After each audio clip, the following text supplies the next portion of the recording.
출애굽 20장. 못 백성이 우레와 번개와 나팔 소리와 산의 연기를 본지라.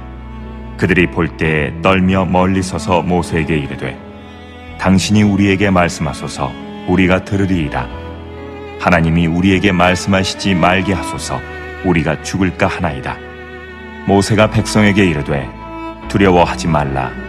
하나님이 임하심은 너희를 시험하고 너희로 경외하여 범죄하지 않게 하려 하심이니라. 백성은 멀리 서 있고 모세는 하나님이 계신 흑암으로 가까이 가니라. 우리가 살아가면서 제일 중요하게 생각하고 있는 것이 있습니다. 그것은 사람과 사람과의 관계를 맺는 것입니다. 어떤 사람과 좋은 관계 그리고 바른 관계를 맺어야 된다는 것은 우리는 분명히 알고 있고, 그렇게 좋은 관계, 바른 관계를 맺고자 엄청 노력을 하고 있습니다. 그럼 우리가 다시 한번 생각해 때 하나님과의 관계가 있어서는 어떤 모습인가요? 정말 하나님과 관계를 가짐에 있어서 좋은 관계 그리고 바른 관계를 맺고 있다고 우리는 확신할 수 있을까요? 만약에 이렇게 질문한다고 하면은 한참을 생각하게 될 것입니다. 내가 예배드리니까 하나님과 관계를 잘 맺는 것 같아.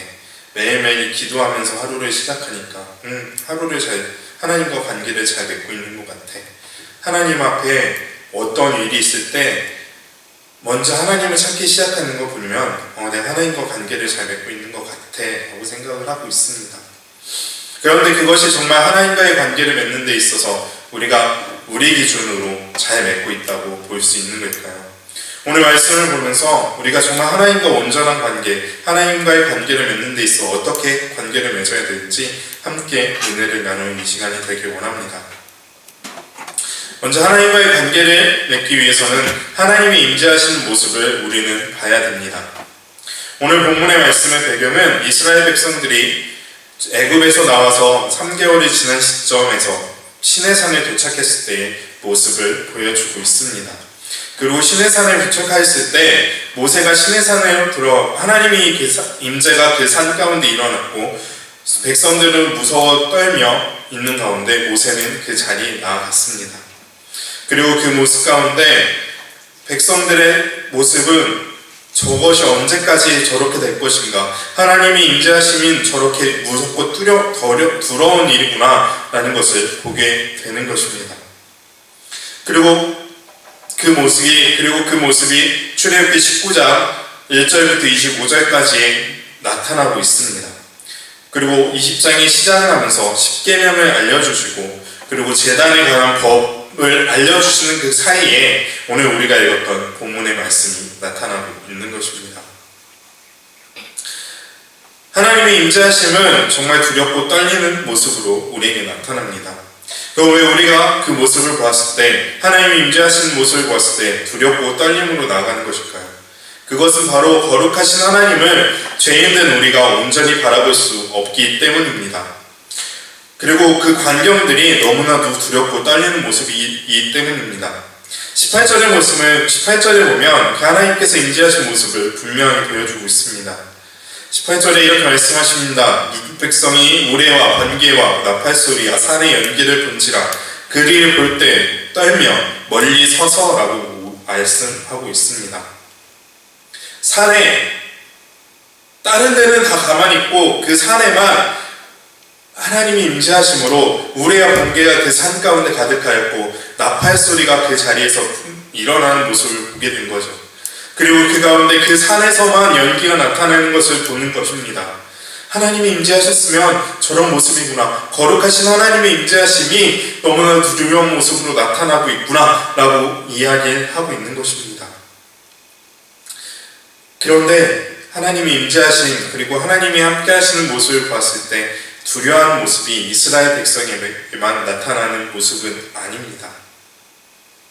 성경 전체적으로 볼 때 하나님이 임재하신 그리고 예수 그리스도를 만난 모든 사람들은 두려워서 하나님이 나에게서 떠나기를 간구했던 모습들을 많이 바라보게 됩니다.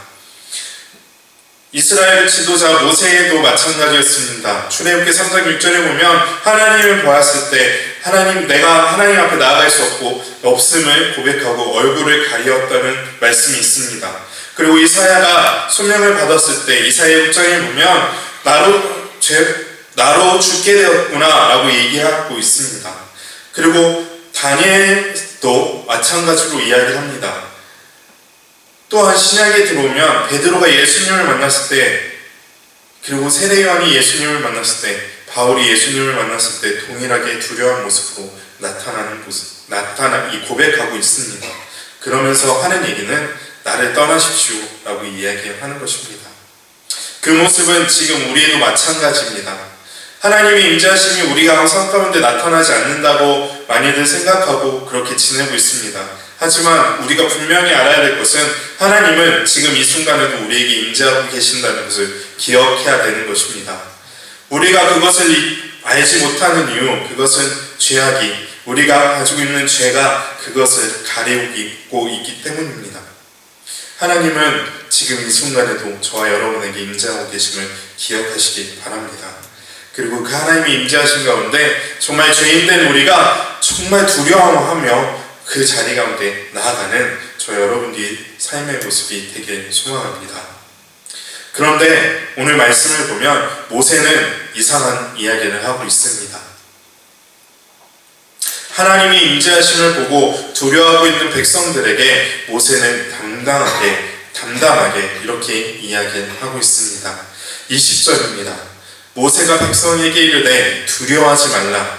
하나님의 임하심은 너희를 시험하고 너희로 경외하여 범죄하지 않게 하려 하십니다 라고 이야기를 하고 있습니다. 하나님의 임재하심에 너무나도 두려워하고 있는 이스라엘 백성에게 모세는 이렇게 이야기를 합니다. 절대 두려워하지 말라고요. 하나님이 임재하심은 너희를 해하려 하는 것이 아니라 너희 죄를 기억하게 하고 너희로 하여금 하나님 앞에 온전히 나아가게 하기 위함이기 때문에 너희가 두려워할 필요가 없다라고 이야기를 합니다. 하나님이 임재하심에 두려워하는 모습이 있다면 그 임재하심이 우리에게 나타난 이유를 우리가 기억해야 될 줄 믿습니다. 그것은 바로 우리가 가지고 있는 죄악들을 용서하시고 그 죄를 다시 짓지 않게 하시기 위하여 우리에게 임재하셨다는 것입니다. 하나님이 임재하심으로 말미암아 우리는 하나님의 자녀로 거듭났습니다. 죄의 자리에서 하나님의 자녀의 자리가 바뀌었습니다. 그러기에 우리가 하나님 앞에 나아갈 때 두려운 마음으로, 죄인된 우리가 두려워하는 마음으로 나아가는 건 맞지만 그렇다고 하나님이 임재하신 그 자체를 두려워하는 모습이 우리 가운데서 나타나지 않아야 한다는 것입니다. 너무나도 역설적이고 너무나도 언밸런스하며 이해가 되지 않는 말씀으로 모세는 이스라엘 백성을 다독입니다. 하지만 이 모습이 정말 우리가 하나님과의 관계를 맺는 데 있어, 하나님의 자녀로서의 삶을 살아가는 데 있어 제대로 된 삶의 모습임을 우리는 기억해야 되는 것입니다. 하나님의 임재하심에 두려워하지 말고 두려워하는 모습 어렵습니다. 두려워하지 말면서 두려워하라고 하는 그 이야기 자체가 어렵습니다. 그런데 우리가 기억해야 될 것은 하나님이 우리에게 임하시는 것은 우리로 하여금 죄를 깨닫게 하시고 우리의 죄를 더 이상 짓지 않게 하시기 위함임을 기억하시길 바랍니다. 그러기에 그것에 두려워하지 말라는 것입니다. 하지만 하나님의 거룩하심에는 우리가 두려워하는 모습이 나타나야 된다는 것입니다. 저와 여러분의 신앙의 삶의 모습이 이런 삶의 모습으로 나타나길 원합니다. 하나님 앞에 두려워하되 하나님 앞에 나아가는 것을 두려워하지 않되 두려움으로 하나님의 임재하심에 나아가는 저 여러분들이 되길 소망합니다. 오늘 말씀을 통하여 마지막으로 바라볼 것은 하나님과 이스라엘 백성 사이에서 중개자 역할을 했던 모세의 역할이 변화했다는 것입니다. 하나님의 사람으로, 하나님이 선택한 사람으로, 하나님의 세운 리더자로 나타났던 모세, 그동안은 이 말씀이 나타나기 전까지는 하나님의 말씀을 받고 하나님의 말씀을 이스라엘 백성에게 그냥 선포하는 메신저의 역할이었습니다. 스피커의 역할로 나타났습니다. 절대적으로 이스라엘 백성들이 하나님 앞에 하는 이야기를 절대적으로 나타내지 않는, 하나님 앞에 드리긴 하지만 하나님 앞에 그냥 간구하는 정도였지 하나님의 말씀을 그냥 선포하기만 하는 그런 모습이었다면, 오늘 말씀을 통하여 이스라엘 백성들이 모세를 더욱더 인정하고 하나님 앞에 온전히 선자로 기억하는 모습을 보여주고 있습니다. 19절에 보면 모세에게 이르되 당신이 우리에게 말씀하소서 우리가 들으리이다. 하나님이 우리에게 말씀하시지 말게 하소서 우리가 죽을까 하나이다 라고 이야기를 합니다. 모세를 통하여 하나님의 말씀을 듣고 우리가 하나님 앞에 나아가겠습니다 라고 이야기하는 것입니다. 일방적으로 하나님의 말씀을 전했던 모세의 모습이 이제 이스라엘 백성과 하나님 사이에서 중개자의 역할로 바뀌었다는 것입니다. 모세의 이 모습은 지금 우리에게는 나타나지 않습니다. 그리고 우리에게 나타나 있는 지도자의 모습도 아닙니다. 그럼 모세의 이 모습은 누가 해야 하는 것일까요? 그것은 바로 저와 하나님의 자녀인 저와 여러분들이 해야 될 줄 믿습니다. 세상을 향하여 하나님의 말씀을 증거하며 나아가야 된다는 것입니다. 굳이 예수님 믿으세요라고 얘기 안 하고 굳이 예수님 믿어야 돼 라고 이렇게 이야기를 하지 않음에도 정말 내가 하나님의 자녀고 하나님의 백성이라면 나의 삶의 모습을 통하여 하나님의 자녀의 삶의 모습이 나타내야 된다는 것입니다. 이 모습을 바라볼 때 우리가 한번 돌아보길 원합니다.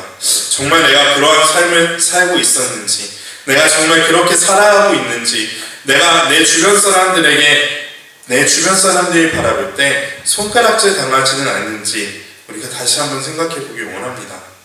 저도 마찬가지입니다. 저도 힘듭니다. 그렇게 살아가기 너무나도 힘든 모습이 있습니다. 제가 만나는 사람들은 믿지 않는 사람들이 아닌 다 믿는 사람들이고 그 믿는 사람들조차 안에서 생활하는 모습들을 많이 봅니다. 그러면서 한 가지 드는 것은 우리가 믿는 사람인데 우리를 모임을 보고서 다른 사람들이 우리의 모임을 보고서 하나님을 욕하지 않을까, 하나님을 욕되게 하지 않을까라는 생각을 자주 하게 됩니다. 그러기에 어느 자리에 가든지 마음가짐을 다시 하고 하나님의 자녀로서의 삶을 살고자 노력하고 있습니다. 그런데 노력을 하는데요, 그게 잘 안 되더라고요.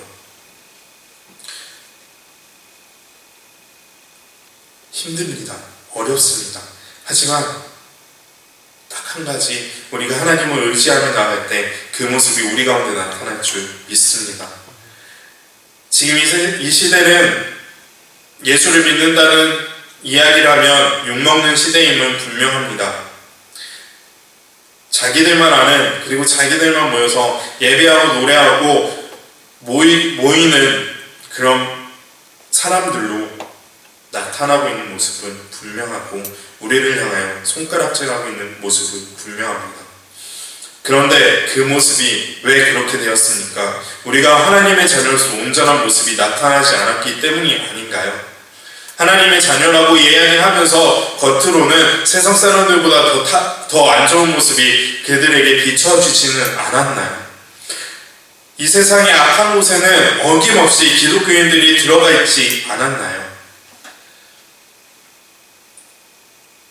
그런 모습에서, 그런 상황 속에서, 그러한 세상 풍토 속에서 나 혼자 잘한다고? 라는 생각보다 그럼에도 불구하고 하나님의 자녀로서 온전히 하나님을 두려워하고 하나님 앞에 하나님 말씀에 떨며 나아가는 저와 여러분들의 삶의 모습이 되길 원합니다. 그래서 하나님의 임재하심으로 우리의 모습을 보고 세상 사람들이 다른 사람들은 잘 모르겠지만 나누리 교회 다니는 누구누구 집사님의 모습, 누구누구 장로님의 모습, 누구누구 권사님의 모습을 보면 내가 예수님 한번 믿어봤으면 좋겠다 라는 모습들이 우리의 삶 가운데 나타나길 원합니다. 그렇게 하기 위해서 우리가 먼저 해야 할 것은 하나님과 올바른 관계를 맺는 것입니다. 그것은 하나님 말씀, 하나님의 임재하심이 우리에게 임하였을 때 두려워하지 않으면서 두려워하는 모습으로 나아가야 된다는 것입니다. 하나님께서는 우리를 거룩한 하나님의 자녀로 세우셨습니다. 그리고 하나님의 자녀를 세움을 받은 우리가 하나님과의 바른 관계를 맺길 원하십니다. 하나님께서는 우리의 함께 하심으로 언제나 기뻐하시면서 동시에 거룩한 하나님을 두려워함으로 우리가 죄의 자리에 앉지 않기를 원하십니다. 그리고 온전히 하나님을 예배하는 예배자의 삶의 모습을 원하시는 줄 믿습니다. 오늘 말씀을 기억되신다면, 정말 하나님과의 바른 관계를 원하신다면 오늘 말씀처럼 하나님의 임재하심을 두려워하지 말고 두려워하십시오. 그리고 그 관계를 맺음으로 하나님의 바른 자녀로서의 삶을 사는 저와 여러분들이 되기를 소망합니다. 함께 기도하겠습니다.